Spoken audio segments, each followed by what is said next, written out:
خیر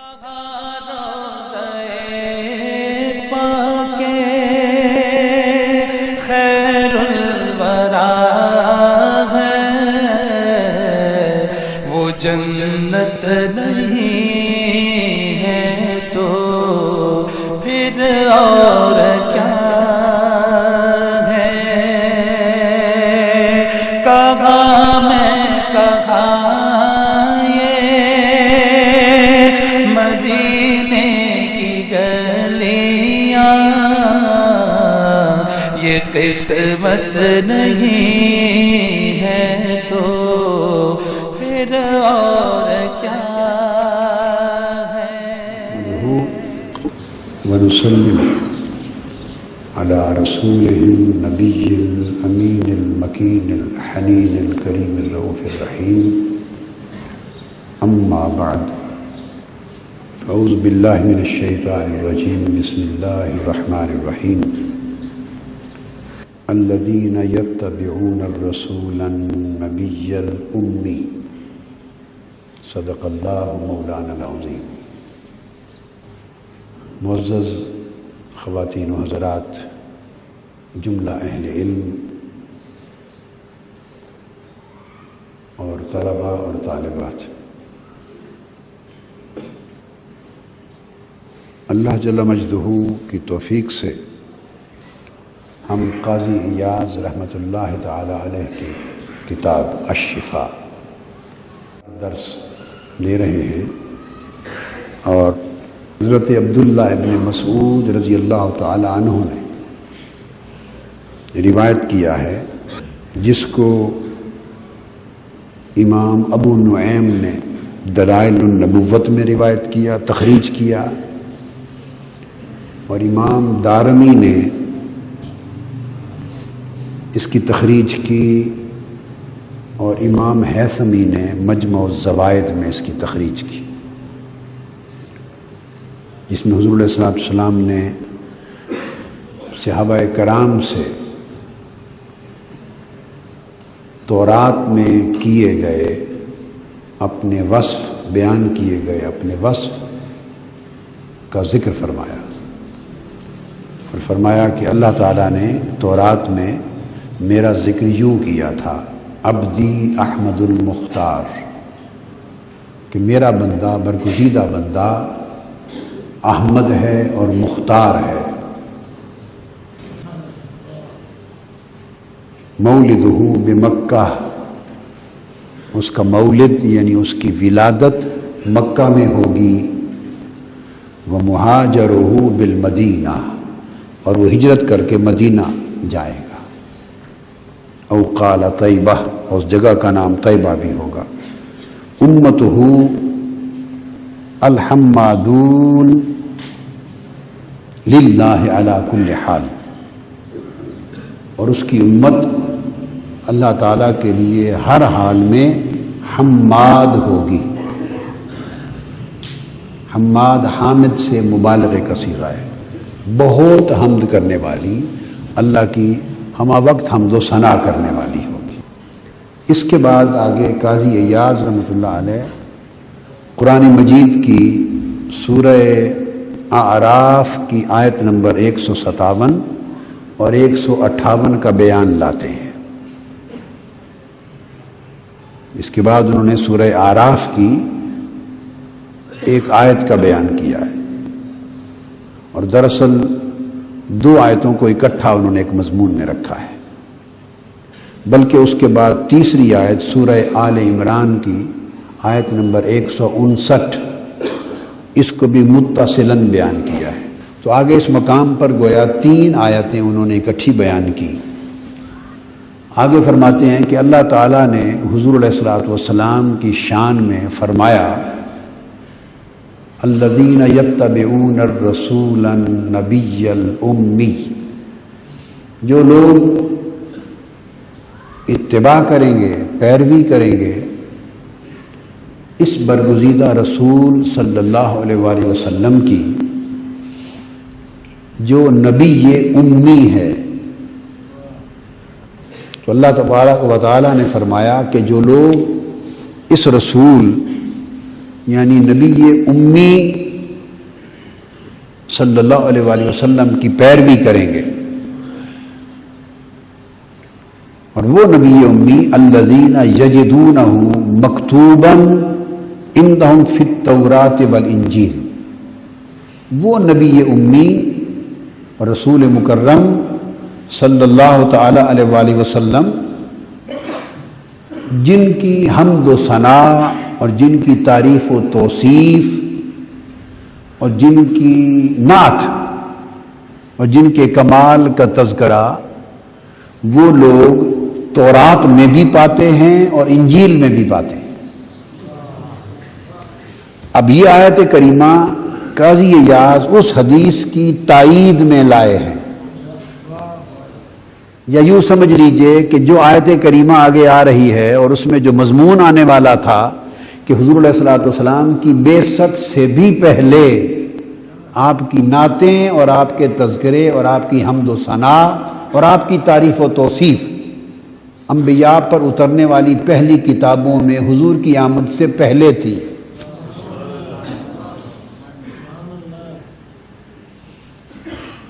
دیکھیے نا کہ ایک تو یہ ہوتا ہے کہ جب تشریف لے آئے جو کتاب آپ پر اتری قرآن مجید تو اس میں حضور علیہ السلام کی شانوں کا بیان، اور ایک طریقہ یہ ہوتا ہے کہ تشریف آوری کے بعد جب لوگ لکھیں، یا حضور علیہ السلام تو خاتم النبیین ہو گئے نا، لیکن جب ختم نبوت نہ ہوئی تھی تو پہلے سلسلہ انبیاء تھا، بعثت تھی، تو یہ تو پاسبل سمجھ میں آتا ہے کہ ایک نبی آیا تو ان کے بعد آنے والے نبیوں نے ان کی تعریف اور تحمید کی اور تذکرے کیے، یا ان کے بعد اترنے والی کتابوں اور صحائف میں ان کی تعریف ہوئی. یہ بات تو سمجھ میں آ گئی. اور آقا علیہ السلام خاتم النبیین ہوئے، سو آقا علیہ السلام کے بعد لکھنے والوں نے آقا علیہ السلام کی تعریف لکھی حدیث سے. یہ خود قرآن مجید میں تعریف آئی.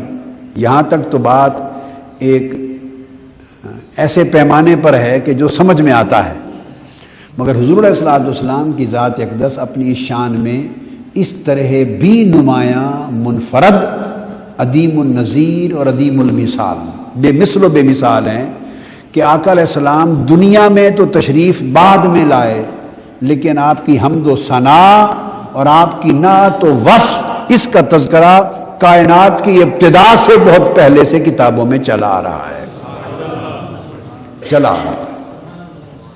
اب وہ جو آیت کریمہ آگے آ گئی، اب یہ جو بات ہے یہ طے پا گیا کہ یہ صرف وفور عقیدت کی وجہ سے یہ بات کہنا نہیں ہے.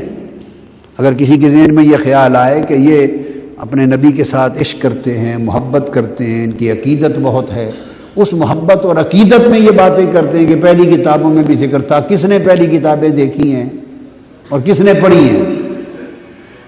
پہلی کتابیں کسی نے دیکھی نہیں، پڑھی نہیں، تو قرآن تو دیکھا پڑھا ہے نا. تو قرآن گواہ ہے الذین یجدونہ مکتوبا عندہم فی التوراۃ والانجیل، کہ اس وقت وہ جو یہود و نصارہ تھے اس وقت تو ان کے پاس اپنی کتابیں تھیں. اب تو بدلتے بدلتے بدلتے 1400 سال بیت گئے اور سینکڑوں بار متن اور اس کے معنی اور اس کے ترجمے اور الفاظ بدلے جاتے رہے. اب تو اپنی اصل حیت پہ وہ کتابیں نہیں رہیں. اس وقت تھوڑی تھوڑی ترمیم تحریف ضرور تھی، مگر بہت سا حصہ اپنے اصل حال پر بھی قائم تھا. تو قرآن مجید نے گواہی دی ہے، تو قرآن مجید کی گواہی کے بعد تو پھر کسی اور کی گواہی کی ضرورت نہیں رہتی. تو قرآن مجید نے کہا کہ یہ وہ رسول ہے اور یہ وہ نبی امی ہے کہ جس کے وصف و نعت کے تذکرے یہ لوگ ان کی آمد سے بھی پہلے تورات میں بھی پڑھتے ہیں لکھا ہوا، اور انجیل میں بھی لکھا ہوا پڑھتے ہیں، مکتوباً لکھا ہوا ہے. طے ہو گیا نا. اب یہاں میں پر بات روکتا ہوں چونکہ ایک نقطہ ذہن میں آ گیا، وہ بتانا ضروری ہے. یہ تو قرآن کی شہادت ہے کہ تورات میں وہ لوگ آقا علیہ السلام کی نعت اور آپ کے وصف کے تذکرے پڑھتے تھے. تورات میں قرآن نے گواہی دے دی. اسی کی گواہی آقا علیہ السلام نے اپنی زبان مبارک سے الگ سے خود بھی دے دی. اب اس پر ایک تاریخی گواہی دیتا ہوں، تاریخی، وہ یہ کہ مدینہ طیبہ میں یہود کہاں سے آ گئے؟ یہود کا وجود خود اس بات پر ایک عملی شہادت ہے۔ میں نے کیا کہا؟ یہود کا وجود مدینہ پاک میں خود شہادت ہے، اور کسی جگہ بھی شہادت نہ ملتی تو مدینہ میں یہودیوں کا موجود ہونا کافی شہادت تھی۔ آپ کہیں گے یہ کیسے؟ وہ یہ کہ یہ تو عرب سرزمین تھی، یہ سرزمین عریبین پیننسولا ہے، جزیرہ عرب ہے، سمجھیں بات۔ یہود کون ہیں؟ وہ ہیں موسیٰ علیہ السلام کو ماننے والے، اور پھر انہی سے آگے عیسائی نکلے، مسیحی۔ جو یہودی ہیں وہ عیسائیوں کی دادیال ہیں، مسیحیوں کے دادیال ہیں، مطلب ہے ان میں سے نکلے ہیں۔ جو عیسائی بنے وہ پہلے سب یہودی ہوتے تھے۔ یہ جو عیسائی ہیں یہ تب بنے جب عیسیٰ علیہ السلام آئے۔ ان کے عقیدے پر بحث نہیں کر رہے کہ ان کا عقیدہ کیا تھا کیا نہیں تھا، وہ بحث نہیں۔ تاریخی اعتبار سے یہ جو مسیحی ہیں یہ تب بنے جب عیسیٰ علیہ السلام وجود تشریف لائے۔ یہ اس امت کی شان ہے کہ ہم بھی مسلمان، ہمارے پیغمبر بھی مسلمان، یعنی ہمارے پیغمبر اسلام کے ساتھ مبعوث ہوئے، ہم بھی اسلام پر ایمان لاتے ہیں۔ مگر یہ نعمت اور شرف مسیحیوں کو نصیب نہیں ہوا۔ مسیحی خود تو عیسیٰ علیہ السلام پر ایمان لا کر مسیحی یا عیسائی ہو گئے۔ نصارہ، قرآن نے نصارہ کہا ہے، مسلمان لوگ آج کل عیسائی کہتے ہیں، اور وہ لوگ خود کو آج کل عیسائی کہلانا پسند نہیں کرتے، وہ مسیحی کہلانا پسند کرتے ہیں۔ لہذا ان کو خوشی ہوتی ہے مسیحی کہلانے سے، تو میں مسیحی کہتا ہوں، کیونکہ ہمارا تو کوئی تکرار، جھگڑا، اذیت تو ہمارا مشرب نہیں ہے۔ ہم تو ہر ایک کے ساتھ محبت اور پیار سے چلتے ہیں، اور ہر بات محبت اور پیار سے سمجھاتے ہیں۔ یہ ہمارے آقا کی سنت ہے صلی اللہ علیہ وسلم۔ اچھا، تو وہ جو مسیحی بنے یہ تو عیسیٰ علیہ السلام پر ایمان لائے تو ان کی امت وجود میں آ گئی۔ تو عیسیٰ علیہ السلام خود تو اپنی امت ہی نہیں تھے، پیغمبر خود اپنی امت تو نہیں ہوتا نا، تو یہ ان کی امت بن گئی مسیحی۔ تو وہ خود کیا تھے؟ جب وہ آئے تو وہ خود یہود میں سے تھے، یعنی موسیٰ علیہ السلام کو ماننے والے کیا تھے؟ موسیٰ علیہ السلام کو ماننے والے تھے، وہ یہود میں سے تھے، اور ان کی شریعت بھی عیسیٰ علیہ السلام کی، موسیٰ علیہ السلام کی شریعت تھی۔ عیسیٰ علیہ السلام نے اپنی کوئی شریعت بھی الگ نہیں دی۔ کیا؟ انجیل میں شریعت کے احکام نہیں ہیں، یاد رکھ لیں، انجیل میں احکام شریعت نہیں ہیں۔ تو انجیل کے اندر احکام شریعت الگ سے نازل ہی نہیں ہوئے۔ تو کون سی شریعت چلی آ رہی تھی؟ شریعت موسوی، شریعت موسوی، سیدنا موسیٰ علیہ السلام کی شریعت، اور عیسیٰ علیہ السلام خود سیدنا موسیٰ علیہ السلام ہی کی شریعت کے متبع تھے، اتباع کرنے والے تھے۔ تو چونکہ موسیٰ علیہ السلام کی امت کو یہود کہتے ہیں، تو میں نے اس تاریخی تناظر اور تاریخی نسبت میں وہ نام آپ کو سمجھانے کے لیے کہہ دیا کہ وہ یہود میں سے تھے، یعنی امت موسوی میں سے تھے، معنی یہ ہے، اور انہی کی شریعت عیسیٰ علیہ السلام کے پاس تھی۔ تو عیسیٰ علیہ السلام نے موسیٰ علیہ السلام کی شریعت کو منسوخ نہیں کیا، وہی برقرار رہی۔ وہ منسوخی آقا علیہ الصلوۃ والسلام نے کی، آ کر قرآن نے کی۔ اب جو بات میں بتانا چاہتا ہوں خاص قابل توجہ، یہاں ایک نقطہ اپنے علم کے لیے یہ بھی ذہن میں رکھ لیں، یہی وجہ ہے کہ عیسائی یعنی مسیحی مانتے تو عیسیٰ علیہ السلام کو ہیں، اور ان کی کتاب جو عقیدے کی، ایمان کی کتاب ہے آسمانی، وہ تو ہے انجیل، مگر تورات اصلاً ان کی کتاب نہیں ہے، تورات یہود کی کتاب ہے۔ مگر دنیا میں یہ جو بائبل کا لفظ آپ نے سنا، آج کیا کہتے ہیں مسیحی لوگ کہ ان کی مقدس کتاب کیا ہے؟ بولیے، ان کی مقدس کتاب بائبل ہے. تو بائبل انجیل کو نہیں کہتے. کیا؟ وہ اتنی موٹی کتاب میں ایک چھوٹی سی کتاب ہے جس کا نام انجیل ہے. تو اصل کتاب ان کی اتنی ہے انجیل، اس کے 4 مختلف ورشنز ہیں، ڈیفرنٹ ورشنز ہیں. وہ ایک الگ بحث ہے، اس میں میں نہیں پڑھنا چاہتا، وہ ایک طویل، اس میں میری کتاب ہے، تفصیل میں آپ جانا چاہیں تو جائیں کہ 4 کیوں بنے. یہ عیسیٰ علیہ السلام کے آسمانوں پر اٹھ جانے کے بعد ہر بندہ کلیم کرتا تھا انہوں نے لکھی ہوئی انجیل نہیں دی تھی، زبانی تعلیمات دی. تو بعد میں ہر بندے نے لکھ لی اور کہا یہ اصل انجیل ہے، یہ اصل انجیل ہے. ایک اٹھا، اس نے کہا یہ اصل انجیل ہے، اس نے کہا یہ اصل انجیل ہے. تو 133 مختلف نسخے تیار ہو گئے. کتنے؟ بولیے. 133 نسخے انجیل کے تیار ہو گئے. تو چلتی رہی 200 سال تک، 200 سال تک چلتی رہی. بعد میں پھر ایک بادشاہ تھا قسطنطین اعظم، جس کے نام پر قسطنطنیہ، کانسٹینٹینوپل، اور نیا نام استنبول. یہ استنبول شہر جو بنا، تو قسطنطین اعظم نے سارے عیسائی پادریوں کو اور عیسائی مولویوں کو جتنے تھے ان کے اس وقت کے سرے کے چوٹی کے رہنما، ان کے علماء، ان کے پادری، ان ساروں کو جمع کر لیا. 3 دن بند کر لیا ایک بہت بڑے ہال میں، کانفرنس کی. اس نے کہا کہ متفق ہو کہ ایک انجیل پہ نکلو نہیں تو شوٹ کر دوں گا ساروں کو.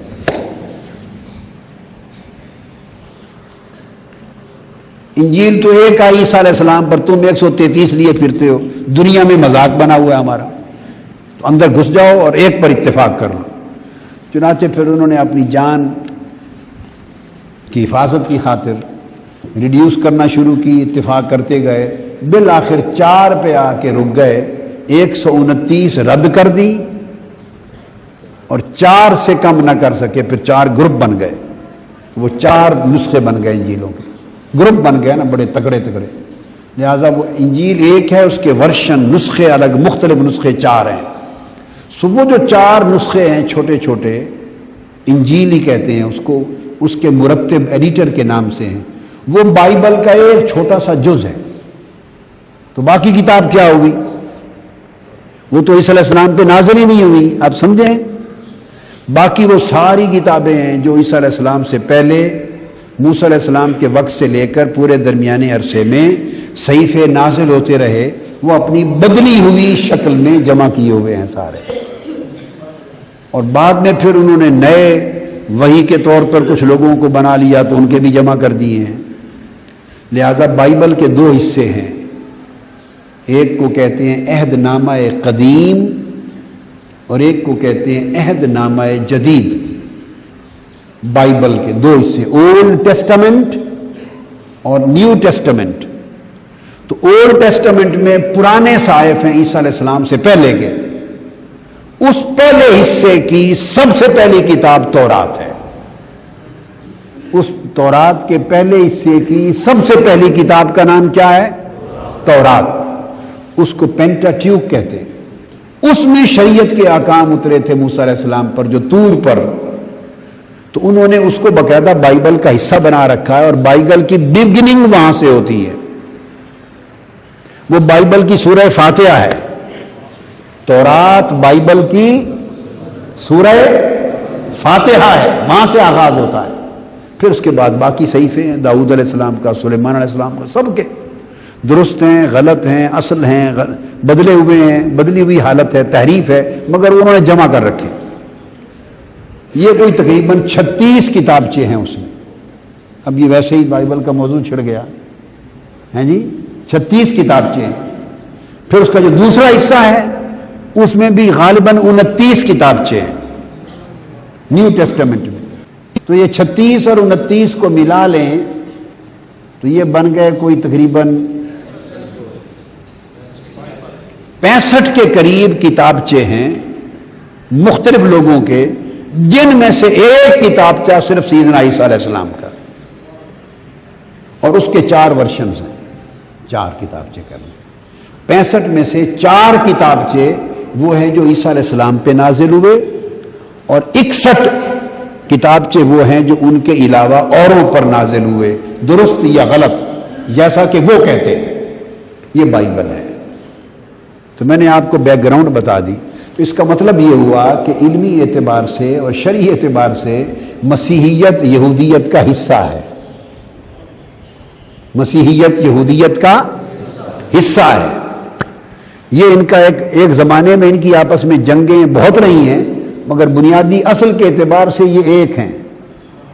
سو آج بھی ایک ہیں، مسلمانوں کے خلاف آج بھی ایک ہیں۔ یہ ساری بیک گراؤنڈ ہے۔ جو بات سمجھا رہا تھا وہ یہ کہ اب یہ یہود اور نصارہ، موسیٰ علیہ السلام ان کا کعبہ، ان کا قبلہ بیت المقدس تھا، القدس یروشلم، عیسیٰ علیہ السلام بھی وہیں تھے، آپ کی پیدائش بھی یروشلم میں ہوئی اور آسمانوں پر بھی وہیں سے اٹھائے گئے۔ موسیٰ علیہ السلام بھی اسی سرزمین کے تھے، مصر کے، جہاں کا فرعون تھا۔ وادی سینا بھی وہی ہے، کوہ طور بھی وہی ہے، اور پھر کنعان فلسطین کی سرزمین، یہ ساری اس وقت بلاد مصر کا حصہ تھی۔ تو وہاں القدس قبلہ اول بنایا گیا تھا، داؤد علیہ السلام، سلیمان علیہ السلام نے بنایا، وہ بھی وہیں تھے، ان کے مزارات بھی ادھر ہی ہیں، اور موسیٰ علیہ السلام کا مزار بھی ادھر قبلہ اول القدس کی راہ میں اسی قریب میں ہے، اسی جگہ میں ہے وہ علاقہ۔ سمجھانا مقصود یہ ہے کہ وصال بھی وہیں ہوا، امت پیدا بھی وہیں ہوئی، امت رہی بھی وہیں، اور اس علاقے سے بڑھ کر عرب سرزمین میں یہودیت یا مسیحیت کا کوئی ترویج نہیں ہوئی تھی۔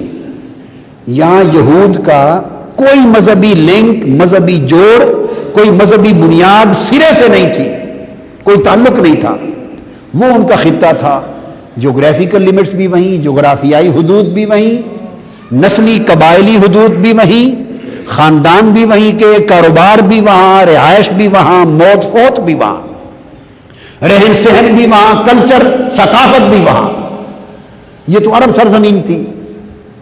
وہ لڑی ہی دوسری تھی، وہ لڑی تھی حضرت اسحاق علیہ السلام سے چلی۔ ابراہیم علیہ السلام کے 2 بیٹے تھے، حضرت اسحاق علیہ السلام اور حضرت اسماعیل علیہ السلام۔ حضرت اسماعیل علیہ السلام کی اولاد اس لیے عرب ہو گئی کہ اللہ کے امر پر ابراہیم علیہ السلام وہاں سے چلے اور انہیں اور ان کی والدہ حضرت ہاجرہ کو لے کے بے آب و گیاہ ریگستان، جس میں نہ دانا تھا، نہ پانی تھا، نہ سبزہ تھا، نہ گھر تھا، نہ رہائش کے آثار تھے، نہ رہائش کی آسائشیں تھیں، اس مکہ کی سرزمین پر بے آب و گیا ریگستان میں آ کے آباد کر گئے۔ انہوں نے پھر یہاں کعبہ تعمیر کیا، پھر کچھ مسافر بدو آ کے رہنے لگے، بستی بنی اور بنتے بنتے وہ شہر ہو گیا، اور پھر وہ جتنا شہر بنا اسماعیل علیہ السلام کی ساری اولاد اور نسل آپ سے چلی اور وہیں چلی۔ تو اسماعیلی لڑی جو تھی ابراہیم علیہ السلام کی، کیا اسماعیلی لڑی، وہ عرب ہو گئی، اور انہی سے قریش ہوئے، بنو ہاشم قریش اسماعیل علیہ السلام سے ہوئے۔ کیوں؟ کہ وہ ترک وطن کر کے امر الہی کے تحت ابراہیم علیہ السلام انہیں یہاں آ کر آباد کر گئے تھے، ہزارہ میل اپنے وطن سے دور۔ اب آپ سمجھ گئے؟ تو جو دوسرا بیٹا تھا آپ کا اسحاق علیہ السلام، وہ وہیں رہے، ان کے بیٹے حضرت یعقوب ہوئے، وہ بھی وہیں رہے۔ یہی سرزمین کنعان اور مصر کی سرزمین تھی ساری۔ یوسف علیہ السلام ان کے بیٹے، وہ بھی وہیں رہے، مصر کے بادشاہ اور وزیر ہوئے۔ اب آپ سمجھ رہے ہیں نا سارا؟ انہی کی اولاد سے چلتے چلتے داؤد علیہ السلام، سلیمان علیہ السلام پیغمبر آئے، پھر وہیں ان کا کعبہ بنا، قبلہ بنا، پھر اسی لڑی سے موسیٰ علیہ السلام آئے، اور اسی لڑی سے عیسیٰ علیہ السلام آئے، اور یحییٰ علیہ السلام اور زکریا علیہ السلام تک برانچز خاندانی الگ الگ ہو جاتی ہیں، کوئی دادیال، کوئی نانیال، کوئی چاچا، کوئی ماما، کوئی پھوپھا، کوئی پھوپھی، کوئی کزنز، لڑیاں بڑھتی چلی جاتی ہیں، مگر یہ سارے بنی اسرائیل ہیں، بنی اسرائیل، یعنی حضرت یعقوب علیہ السلام کی اولاد ہیں، یہ ان کا لقب تھا، حضرت اسحاق کی اولاد میں سے۔ تو یہ سب اسحاقی لڑی ہے ابراہیم علیہ السلام کی، اور عرب میں اسماعیلی لڑی ہے ابراہیم علیہ السلام کی، تو ان کا آپس میں کوئی جوڑ بولیے نہیں رہا تھا۔ تو پھر ان کے پیغمبر بھی وہیں رہے، موسیٰ علیہ السلام، وصال ہو گیا، اور آقا علیہ السلام جب معراج کی رات گئے تو آپ گزرے، جب القدس جانا تھا نا، وہاں نماز پڑھانی تھی انبیاء کو، اور وہاں سے معراج کا سفر اوپر شروع ہونا تھا۔ القدس گئے تو جب قبلہ اول کے قریب سے گزرے تو بخاری اور مسلم شریف میں ابواب میں آقا نے فرمایا میں موسیٰ کی قبر کے پاس سے گزرا، حضرت موسیٰ کی قبر کے پاس سے، تو میں نے دیکھا کھڑے ہو کر صلات پڑھ رہے تھے، کھڑے ہو کر صلات پڑھ رہے تھے۔ تو اسی جگہ ان کا مزار۔ لہذا اب سوال پیدا ہوا کہ یہودی مدینہ میں کیسے پہنچ گئے؟ میں نے یہ پوری تاریخ آپ کو اس لیے بتائی ہے کہ علمی تاریخ بھی وہیں، نسلی تاریخ بھی وہیں، ثقافتی تاریخ بھی وہیں، قبائلی تاریخ بھی وہیں۔ تو مدینہ سے تو کوئی تعلق ہی نہیں ہے، یہ تو عربین پیننسولا ہے، جزیرہ عرب کا حصہ ہے، یہاں کیسے پہنچ گئے؟ اور پھر ایک ریزن اور بھی ہوتی ہے، لوگ نقل مکانی کرتے ہیں، دوسرے ملکوں میں جا کے آباد ہوتے ہیں، مگر معاشی، تجارتی اور اقتصادی غرض سے۔ پاکستانی لوگ یورپ میں پہنچ گئے، امریکہ میں پہنچ گئے، جاپان سے لے کے تو ویسٹ انڈیز تک پہنچ گئے اور آسٹریلیا تک پہنچ گئے، دنیا بھر میں جاتے ہیں لوگ طلب معاش میں، روزگار میں۔ اسی ملک کو ہی جاتا ہے جہاں بہتر روزگار ہو۔ تو یہ عرب کی جو سرزمین تھی، یہاں تو سرے سے کوئی روزگار تھا ہی نہیں، یہاں تو لوگ اپنی بکریاں پال کے چلاتے تھے اور کھاتے تھے۔ اور مدینہ کی سرزمین چھوٹا سا گاؤں تھا، یہ کوئی بین الاقوامی شہر بھی نہیں تھا،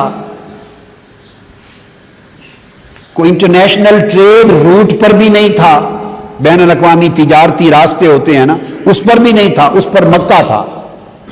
مکہ ہند سے، ہندوستان سے لے کر ملک شام تک جانے والے جو پورا ٹریڈ کا روٹ تھا نا، انٹرنیشنل تجارتی قافلوں کا روٹ، اس میں شہر مکہ آتا تھا، چونکہ اس لیے بڑا شہر تھا، انٹرنیشنل سٹی تھا، اس وقت بھی انٹرنیشنل سٹی تھا، بین الاقوامی شہر، اور 10 لاکھ سے زیادہ آبادی تھی مکہ کی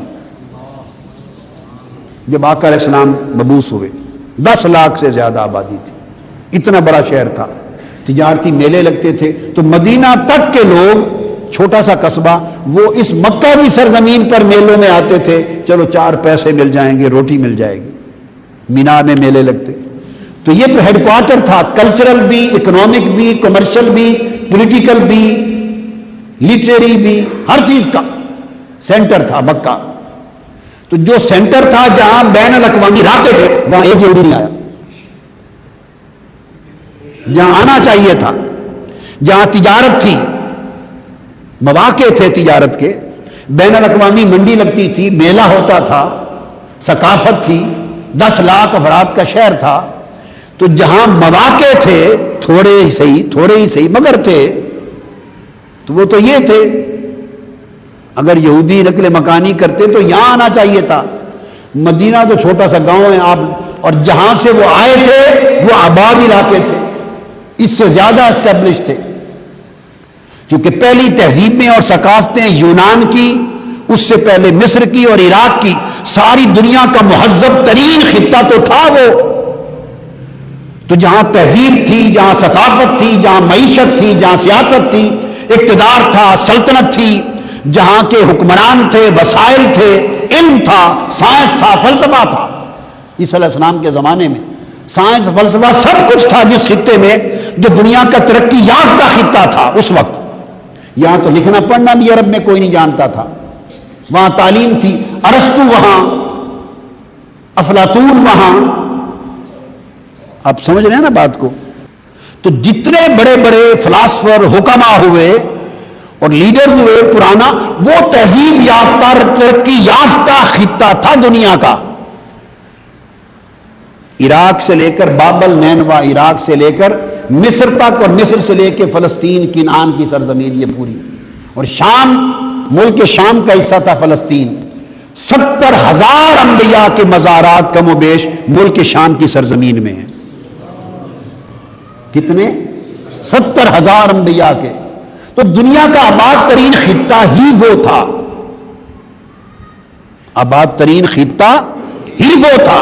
معاش اور تجارت بھی وہی تھی، ان کی اپنی تہذیب و ثقافت بھی وہی تھی، سب کچھ وہاں تھا. تو آباد جگہ سے نکل کر، لاہور سے نکل کے کیا پورا خاندان نقل مکانی کر کے بھائی پھیرو جا کے بیٹھ جائے. جب اتنے ذرا رزق نہیں سی ملتا، کاروبار اچھا نہیں سی، تو اسی کیا چلو بچیاں دا ذرا کاروبار اچھا ہو جائے. تو کوئی عقل مند کہے گا آپ کو. اور لاہور سے نکلیں تو جا کے ادھر آپ بیٹھ جائیں وہ برے والا. لاہور سے نکلیں اور آپ جا کے بیٹھ جائیں حاصل پور، لاہور سے نکلیں اور حافظ آباد، اور لاہور سے نکلیں اور رحیم یار خان جا کے بیٹھ جائیں. کراچی سے چلیں وہاں، کیوں جی بس وہ وسائل نہیں تھے روزگار کے لیے، بچوں کی اچھی تعلیم کے لیے آ گئے ہیں، یہاں اچھے روزگار کے لیے آ گئے ہیں. تو لوگ کہیں گے آپ کو تو فاؤنٹین ہاؤس جانا چاہیے، علاج کروائیں. اچھی تعلیم، اچھا روزگار، اچھا معاش بڑی جگہوں پر ہوتا ہے یا دیہاتوں میں ہوتا ہے؟ دیہات کے لوگ نقل مکانی کر کے ادھر آتے ہیں. تو یہ اس طرح کی پوزیشن ہے کہ آباد یعنی اس دور کا لاہور ہے وہ جہاں یہودی رہتے ہیں، اس دور کا کراچی ہے وہ ورلڈ کا کیپیٹل ہے، ورلڈ کا کیپیٹل ہے. اس کو چھوڑ کر ایک ایسے دور دراز ریگستان عرب میں ایک گاؤں میں، شہر میں بھی نہیں، گاؤں میں آ کے پہنچے ہیں جس میں سوائے کھجوروں کے درخت کے کوئی معاش ہی نہیں ہے. بس کھجوروں کے درخت ہیں، چھوٹی سی کھیتی باڑی ہے، تھوڑے سے گھر ہیں، چھوٹی سی بستی ہے. تو اس علاقے کا لندن، اس علاقے کا نیو یارک، اس علاقے کا جاپان، اس دور کا زمانے کا کیپٹل آف دا ورلڈ، اس دور کا کراچی، لاہور، یہ چھوڑ کر دور دراز ریگستان میں گاؤں کے آ کے آباد ہونا. میں نے یہ ساری بات اس لیے بتائی کہ اب آپ سے پوچھوں کہ کوئی تک بنتا ہے؟ بولیے. تو پھر یہاں کیوں آباد ہو گئے؟ وہاں سے چلے تو مدینہ میں کیوں آباد ہو گئے؟ اب آپ سمجھ گئے بات. اس کا جواب اس حدیث پاک میں آیا کہ موسیٰ علیہ السلام پر تورات اتری اور تورات پڑھ پڑھ کے سیدنا موسیٰ علیہ السلام امت کو سناتے. اس میں لکھا تھا عبدی احمد المختار مولدہ بمکہ و مہاجرہ بالمدینہ، کہ میرا آخری نبی آئے گا جو نہ محبوب ہوگا، حبیب ہوگا، وہ مختار کائنات ہوگا، محبوب کبریا ہوگا. اس کی ولادت سرزمین مکہ میں ہوگی، عرب میں. تو پھر مکہ کیوں نہیں آ گئے؟ نہیں، آگے لکھا تھا کہ رہے گا نہیں، ہجرت کر کے سکونت مدینہ میں اختیار کرے گا، مدینہ جا کے آباد ہوگا. اب آپ سمجھ گئے. تو آقا علیہ السلام کی ساری باتیں درج تھیں. یہ تو ایک حدیث ہے نا، اس طرح کی بہت سارے بیانات تھے. اور یہ بھی تھا کہ وہ کھجوروں کی بستی میں آباد ہوگا. لفظ مدینہ تک لکھا ہوا تھا، مدینہ اور طیبہ. اور جب وہ آئے تھے تو اس وقت تو علامتیں تھی، مدینہ تو نام ہی نہیں تھا، مگر پوری علامتیں تک درج تھی. تو وہ یہود قبائل تلاش مصطفیٰ میں وطن چھوڑ کے اس بستی میں آ کے آباد ہوئے تھے صلی اللہ علیہ وآلہ وسلم. اپنے پیغمبر سے سن کر اور تورات میں پڑھ کر، اور تورات ساتھ لے کر آئے تھے. حدیث میں آتا ہے کہ جو یہود کے عالم تھے ہر روز صبح نماز کے وقت نا، ہر روز صبح بیٹھ کر اپنے خاندان کو، بچوں کو جمع کرتے اور تورات کی تلاوت کرتے، اور تورات کی ان آیتوں کی تلاوت کرتے جن میں حضور علیہ السلام کی شانیں لکھی ہوئی تھی، اور وہ یاد کراتے بچوں کو. اور اتنی پہچانیں، حضور کی علامتیں، تعریفیں، نعتیں، کمال، مدحتیں، آقا کی شناخت، معجزات، اتنا کچھ تورات میں لکھا تھا. اور پڑھ کے انہوں نے اتنا یاد کر رکھا تھا کہ قرآن مجید میں آتا ہے یعرفونہ کما یعرفون ابناءہم. وہ حضور کو اتنا پہچانتے تھے جتنا ماں باپ اپنے بیٹوں کو پہچانتے. ان کو اتنی پہچان ہو گئی تھی پڑھ کے تورات. اسی تورات کو لیے اس کھجوروں والی بستی کو، مکہ اور مدینہ کو تلاش کرتے یہاں کے آباد ہو گئے تھے کہ چلو کبھی تو آئے گا. وہ محبوب کبھی تو آئے گا، ہماری عمر میں نہ صحیح ہماری نسلوں کی عمر میں آ جائے گا۔ اگر ہم نہیں دیکھ پائیں گے تو چلو ہماری نسلوں میں ہمارے بچے کسی زمانے میں دیکھ پائیں گے۔ تو وہ حضور کو پانے کے لیے یہاں آ گئے تھے۔ اب آپ سمجھیں۔ اور ایک مغالطہ تھا انہیں، کیا؟ ایک مغالطہ تھا جس میں مارے گئے۔ مغالطہ یہ تھا کہ انہوں نے دیکھا کہ کل انبیاء نسل اسحاق سے آئے ہیں، نسل یعقوب سے آئے ہیں، چونکہ ایک تجربہ تھا نا، اسحاق علیہ السلام، یعقوب علیہ السلام، یوسف علیہ السلام، داؤد علیہ السلام، سلیمان علیہ السلام، موسیٰ علیہ السلام، پھر زکریا علیہ السلام، یحییٰ علیہ السلام، پھر سارے انبیاء کی پوری تفصیل جتنی تھی وہ ایک ہی لڑی سے آ رہی تھی۔ ان کا خیال تھا یقیناً وہ بھی اسی لڑی سے آئیں گے، وہ بھی اسی لڑی سے آئیں گے۔ دوسرا خیال تھا ان کے ذہن میں تھا کہ بنی اسرائیل سے ہم ہی میں سے ہوں گے۔ دوسرا خیال یہ تھا کہ ہم ہی میں سے ہوں گے، معلوم نہیں کس خوش نصیب کا گھر مولا چن لے، کن کے گھر آ جائیں۔ یہ دو عشق کے نقطے تھے جو انہیں یہاں لے آئے تھے۔ آئے وہ بھی عشق کے مارے تھے، آئے وہ بھی محبت کے مارے تھے کہ حضور کی بستی میں چلیں جہاں وہ حبیب آئے گا، اور معلوم نہیں کس کا گھر چن لے، کس کے گھر کا چناؤ ہو جائے ان کی ولادت کے لیے۔ وہ تصور بھی نہیں کر سکتے تھے کہ کسی اور لڑی سے آ جائیں گے، وہ تو بھول گئے تھے دوسری لڑی کو۔ وہ تو ساری دنیا میں ایک ہی لڑی تھی کل نبیوں کی، لہذا ان کا 100% یقین تھا کہ اسی لڑی بنی اسرائیل میں سے ہی آنا ہے۔ بھئی یہ دو باتیں تھیں۔ آتے آتے آتے جب آقا علیہ السلام کی ولادت ہو گئی تو وہ ہوئی بنی اسماعیل میں، اور ابراہیم علیہ السلام سے لے کے حضرت عبداللہ تک اسماعیل علیہ السلام کی لڑی سے کوئی نبی اللہ نے آنے ہی نہیں دیا۔ سارے نبی ایک لڑی کے پلڑے میں ڈالتے گئے، ادھر ایک ہی ڈالوں گا۔ سب انبیاء اس پلڑے میں، حضرت نسل اسحاق کے پلڑے میں، کل ادھر ایک جو ڈال دینا ہے تو کسی اور کے آنے کی ضرورت نہیں، ایک ہی کو رکھا۔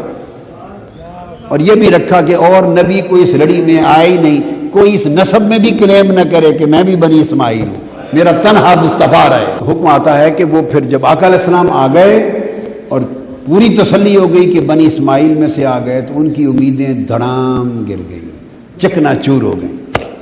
چکنا تو وہ حاسد ہو گئے، وہ پھر حاسد ہو گئے اور منکر ہو گئے۔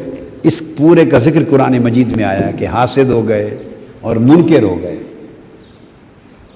مگر آئے اس خیال سے تھے ادھر، اس لیے ان کو وہ آیتیں، چونکہ ان کا خیال تھا ہم ہی میں سے آنا ہے، تو اپنے بچوں کو بھی ساری وہ آیتیں یاد کراتے تھے، وہ حافظ ہوتے تھے۔ ہر روز صبح ہر یہودی کے گھر ذکر مصطفیٰ، نعت مصطفیٰ کی، تورات کی تلاوت کی مجلس ہوتی تھی۔ ہر روز ہر یہودی کے گھر مجلس ہوتی، ذکر و نعت مصطفیٰ از تورات یاد کراتے تھے بچوں کو۔ یہ حدیث میں آیا ہے۔ پھر جب آقا آ گئے تو پھر منکر ہو گئے، حسد کی وجہ سے، مغالطے سے نہیں۔ قرآن مجید نے اس بات کا ذکر کیا، الذی یجدونہ مکتوبا عندہم فی التوراۃ والانجیل، یہ وہ نبی ہیں جنہیں وہ اپنی تورات میں پاتے ہیں، جن کے تذکرے، جن کے حسن و جمال، جن کے علو و کمال کے تذکرے، جن کی نعتیں، جن کی مدحتیں اپنی تورات میں پاتے ہیں۔ یہ وہ رسول ہے، وہ نبی امی ہے جو ان کی پیروی کرے گا۔ بس ابھی میں نے آج 3 لقب بیان کیے، تو آیت کریمہ میں حضور کو الرسول کہا، کیا کہا؟ دوسرا النبی کہا، بولیے۔ تیسرا الامی کہا، اور چوتھا کہا الموصوف فی الصحف، الموصوف فی التوراۃ والانجیل، یا المنعوت فی التوراۃ والانجیل، یا المذکور فی التوراۃ والانجیل، وہ جن کی نعتیں تورات و انجیل میں تھیں، وہ جن کے وصف تورات و انجیل میں تھے، جن کا ذکر تورات و انجیل میں تھا۔ تو آج ہم نے حضور علیہ السلام کے 4 لقب پڑھے اس آیت کریمہ سے، الذین یتبعون الرسول النبی الامی الذی یجدونہ مکتوبا عندہم فی التوراۃ والانجیل، المکتوب المنعوت فی التوراۃ والانجیل۔ تو 4 القابات آقا کے پڑھے، اور یہ جو آیت کریمہ کا پورا بیان ہے اس میں حضور کے 20 القاب کا ذکر ہوا ہے۔ یہ خاص شرح ہے جو میں کروں گا آپ کے لیے، 20۔ وما علینا الا البلاغ۔